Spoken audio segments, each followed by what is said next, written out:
Alright everybody, welcome back to the Factions of the Realms as we go through D&D Forgotten Realms, Heroes of Faerun. We've already covered the Cult of the Dragon and the Emerald Enclave. And today I think we're going to cover which arguably could be the most ubiquitous faction in all of D&D 5e and the Forgotten Realms in general, which are the Harpers. So, the Harpers, again, like I said, they're ubiquitous. Everybody knows about them, but they are sneaky beakies. They don't do stuff out in the open. But you know what? We can get some more detailed information regarding them via following this book. So, Harpers are secretive spies, sleuths, and skalds who oppose evil throughout the realms. Harpers believe that power, fortune, and knowledge should be shared by all rather than hoarded by the few. They don't like fame and glory. Whatever they do for the common good with no expectations of reward. Makes sense? They employ magic, subterfuge, and wit to achieve their aims, preferably without arousing suspicion of their interference. Like I said, being sneaky beaky. They favor subtle manipulation to overt action. A Harper is more likely to turn enemies against one another than to stick a dagger in a despot's back. Better yet, is depriving bad actors of power in the first place, such as securing dangerous magical weapons before they fall into the wrong hands. So that's always nice. Yet, for all their behind-the-scenes actions, Harpers are well known and among the downtrodden common folk who laud them as heroes, and of course the forces of evil who deem them as meddlers. Now here's the thing: meddlers, they're not a threat to the forces of evil, just meddling. Right, so if anything, they're here to inconvenience the forces of evil, rather than, again, that's one of the issues when you're playing stuff behind the scenes, right?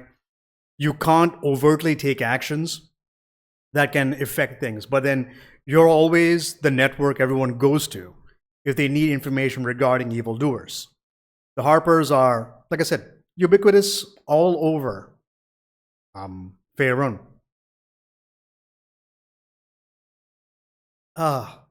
I've been sick the past couple of days, so my voice sounds strange. I do apologize.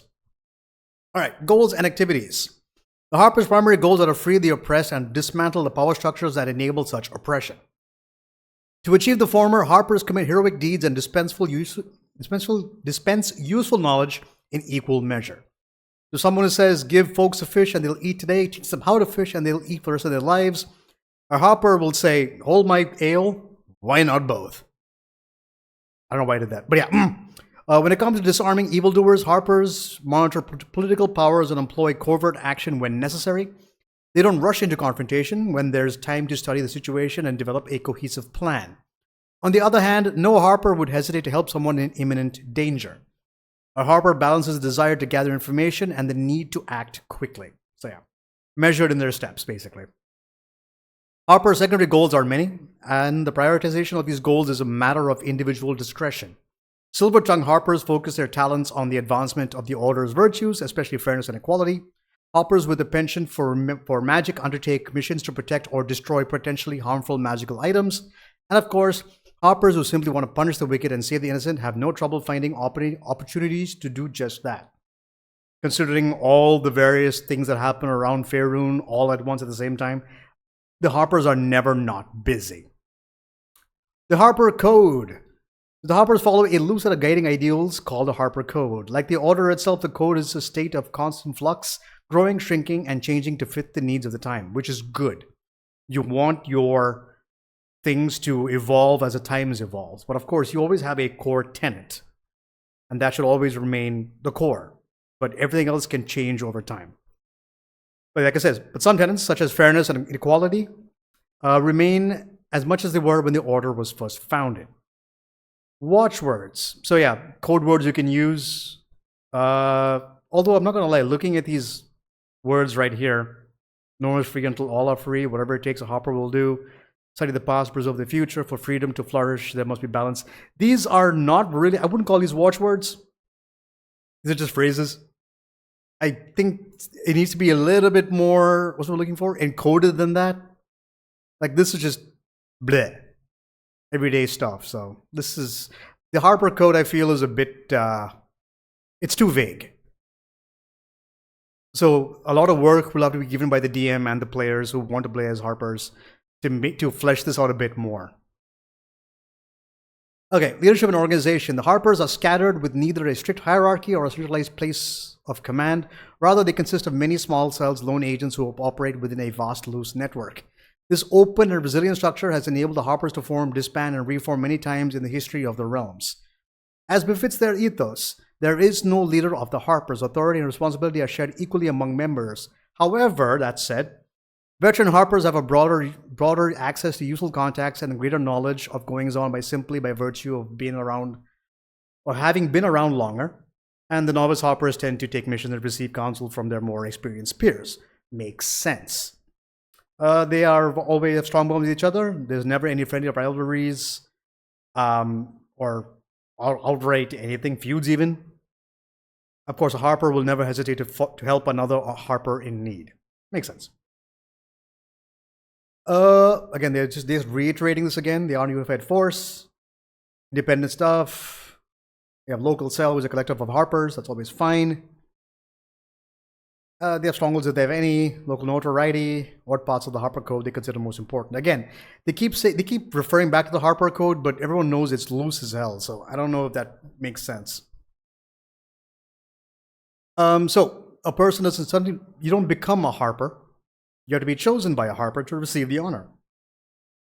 Harpers observe potential candidates from afar to assess their words and deeds. Candidates deemed worthy are approached by a Harper in disguise who pose a test of the individual's character. This test is typically fabricated moral dilemma or a veiled choice between self-enrichment and self-sacrifice. To ensure their motives are true, the candidate shouldn't know that they are being observed or tested. A candidate who passes the secret test is eventually apprised of the gambit and is invited to join the Harpers. To join the order, the individual must swear an oath before the Council of Senior Harpers to uphold the Harper Code. Again, what is the oath? We don't know. Once an individual swears this oath, they must uphold it for life. So, ex-Harpers don't exist. Either you are excommunicated, killed. That's pretty much it. Yeah, traitors must die. Again, why is it called a watchword? Traitors must die is a basic thing that happens. So I call shenanigans on this. Like, for example, in Baldur's Gate 3, when you finally reach a Harper stronghold in Baldur's Gate, or the hideout rather, to show traitors in the midst of the situation, one of the Harpers says, "Saloon tears guide you all," which Jaheira understands as that Saloon's tears will, like, so basically no shapeshifter can stand before the moon. That's why I suppose like Moonbeam make you drop your shapeshifted form. So that I would consider a watchword. This is just garbage. The few Harpers who abandon their oath or commit an offense that doesn't warrant death are cast out of the order. Atonement is possible, but there is a long and arduous process or endeavor. Okay, cool. High Harpers. Now these are again, they keep saying there's no hierarchy, but clearly there is when the High Harpers exist. Now, again, to be fair, they did mention veteran Harpers too. But the high Harpers, I'm assuming, are ones who've lived the longest, who have the best connections, the best powers, are the strongest in terms of magic or martial skill. So, mysterious figures are responsible for the Harpers' long-term planning and Order's greatest campaigns against evil. High Harpers are voted into the positions by a secret ballot among other High Harpers who select candidates from among the Order's most accomplished and capable individuals. There we go. They rarely convene, and when they do, it is a truly momentous or dire occasion. Someone who seeks an audience with the Harpers might wait many moons before receiving their counsel, if ever granted. But the wait is worthwhile. The High Harpers' favor is a great honor and a tremendous resource. Personas.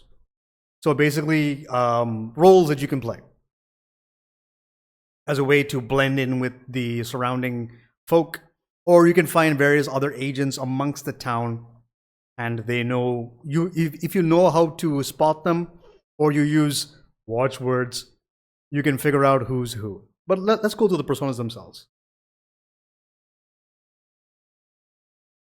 Like again, you can pause the video to get a bit more detailed reading here. But let's begin with the personas. There are 8 they're giving as an option. I would say simply the Dungeon Master to make more, but for now, we'll go with this. Rusty Reba. A rowdy smith with a folksy accent, filthy fingernails, and a quick temper. Fun. Father Tamino, a morose priest of Aminator, Helm, Shanti, or another well-known deity, who offers some somber counsel in a monotone. Pippitubes, that is an unfortunate name. A talented but overeager busker whose performances include whistling, sleight of hand, and foot juggling. Do they juggle feet or do they juggle with their feet? Weird. Argus, a humorless patriarch who's complaining about his 7 good-for-nothing kids who ran off to become adventurers. This could be a fun one to run. Aunt Celia, a silent sage, friend of animals, and invertebrate, never heard the word before, Winker, who's never without a bag of birdseed, so a crazy bird lady. Fun. Johann Overbridge, a scatterbrained rookie guard in ill-fitting armor who never has his papers in order. This could also be a fun character to play. Vincent, a young thrill-seeker and shameless heartbreaker with a fresh black eye and a cocky grin. Boring. And Liza Lily, a flower seller with a worried expression and a chronic cough who looks even more pathetic than her wilted posies. Okay. But yeah, I think this could be fun stuff you can create. Like I say, if you create your own with your DM, this could be good. All right, on to the renowned rewards, which we saw earlier with the Enclave and the Cult of the Dragon. So, 3+, you can stay in any Harper stronghold. While there, the Harpers provide you with the modest lifestyle for free. All right. 5+, you can buy common potions and scrolls to the Harper strongholds. That's nice. 10, your first time your renown score hits 10, you learn 1 persona from the list. Okay. 15+, you receive 15% discount when you buy potions, scrolls, and other adventuring gear at Harper strongholds. That's pretty cool. 25, the first time your renown score reaches 25, you receive the Harper pin silver. Okay, and you learn another persona. 30+, when you enter a settlement for the first time, local Harpers freely share any notable rumors and important intel with you. That could be good. 40, the first time your renown score hits 40, you receive a Harper pin golden and learn an additional persona. Come on. And finally, 50+, you can request a single audience with the High Harpers, and once you use this reward, you can't do so again. This could be good, depending on the campaign that you're in. So, if you want to make a Harper for yourself, these are the things that you get. So you get a Harper kit, so you receive a musical instrument, and a disguise kit, and a trinket as well. So the trinkets are a broken harmonica, a powder compact with a hidden compartment, a 2-foot-long peacock feather, a trick coin that's heads on both sides, a pair of red-tinted spectacles, and a scroll of sheet music for an unknown instrument. All of these could potentially be used as, adventuring hooks maybe? Yeah, maybe fun stuff. And of course, we can go back to that image we saw earlier. The disguise kit, your musical instrument, all sorts of stuff, so fun. And then, last but not least, your special facility, the Harper Hideout, which is a level 5 bastion facility. You have to be a Harper member, obviously. It is a roomy space, you have 1 hireling, and you have the order to give, which is Empower. So you have a safe house hidden near your bastion and connected to it by a tunnel no more than a quarter-mile in length. Your hireling maintains the hideout using a cover identity that doesn't link them to your bastion. You can change the location of your Harper Hideout every time you gain a level. Your Harper Hideout is constantly protected by the alarm spell, and at level 9, your Harper Hideout can be connected to your bastion by a magic doorway. Oh, nice, instead of a tunnel, cool. Anyone passing through the door from a Harper Hideout emerges from a specific door in your bastion or vice versa, and your Harper Hideout can be located anywhere within 100 miles of your bastion. It's cool. At level 13, the facility can be located anywhere in Faerun. And then, of course, at level 17, the magic doorway works across planes. Ooh, goddamn, that's cool. And the facility can be anywhere in the multiverse. That is awesome. So, Harper training. When you issue the Empower order to this facility, the facility hireling extends an invitation to another Harper agent nearby. Okay? Roll any die. If the number is odd, no Harper needs your facility and you gain no benefit from having issued the order. If the number rolled is even, a friendly Harper takes up residence in your hideout. Temporary residence in your hideout. The Harper stays for 7 days. While at your bastion, the Harper can share their knowledge. Any character who trains with the Harper there for at least 8 hours on each of those days gains proficiency in one of the following skills of their choice: deception, investigation, or performance. Oh, this is a fun way to gain new, what do you call it? What's one I'm looking for? Proficiencies. This is kind of cool. Deception investigation are always valuable. Performance is extremely, what's what I'm looking for? Situational, I suppose. But again, option is there. And of course, the benefit lasts for 7 days. The Harper won't defend your bastion. It departs immediately if your bastion is attacked. But that is the Harpers in their entirety as a faction. I'm not gonna lie, I'm very disappointed in this one. Like, this is cool, but that is the only thing that's cool about it, honestly. Like, the renown rewards, apart from being able to buy stuff and getting a discount, I don't like any of this. Like, the personas should not be something you unlock thanks to this. These are things you should be able to create yourself and not have to earn through renown points. So I call shenanigans on this a little bit. I'm not very happy with this. This is fine. They also mention, like, most of them are bards because it's an instrument as their sigil, but rogues, rangers, sorcerers, and wizards also make fine harpers. In fact, in the Dritz to Erden books, many of the harpers are in fact wizards. And Jaheira herself is a druid. And she is a high harper. So she's a badass. But yeah, I'm not gonna lie, I am not very keen on this one. The harpers are a bit disappointing. I think to make this work well, it's going to take a lot of work between player characters who want to be a harper and their DM to sit and go through all of this and try to figure out how to make this work and make this compelling. Because from the information that's given right now, I am very disappointed.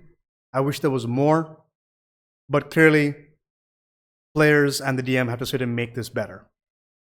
But yeah, that's the Harpers in their entirety. So thank you guys all so much for watching. Leave your thoughts and comments down below.